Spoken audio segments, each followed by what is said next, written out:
মায়ের কি সুবিধা হয়? মায়ের আমরা সাধারণত প্রায় মায়েরা বলে থাকে যে আমাদের শরীরে সবসময় একটা ব্যথা ব্যথা অনুভূতি থাকে, গা একটা ঝিমঝিম ভাব হয়, গা ফুলানো ভাব হয়।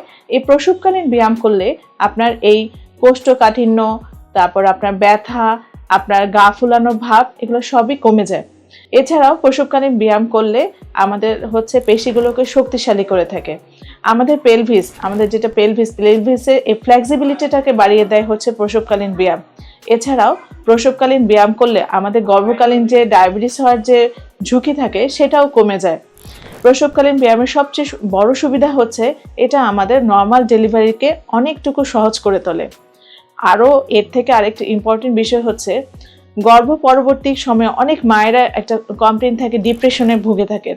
এক্ষেত্রে প্রসবকালীন ব্যায়াম করলে আমাদের গবেষণায় বলা হয়েছে যে গর্ভ পরবর্তী যে ডিপ্রেশনগুলো থাকে সেটার রিস্কও কমে যায়। এছাড়াও বাচ্চার ক্ষেত্রে দেখা যায় বাচ্চার ভ্রূণের মস্তিষ্ককে উন্নতি করে তোলে। এছাড়া বাচ্চার যে স্মৃতিশক্তিকেও প্রখর করে থাকে এই প্রসবকালীন এক্সারসাইজ।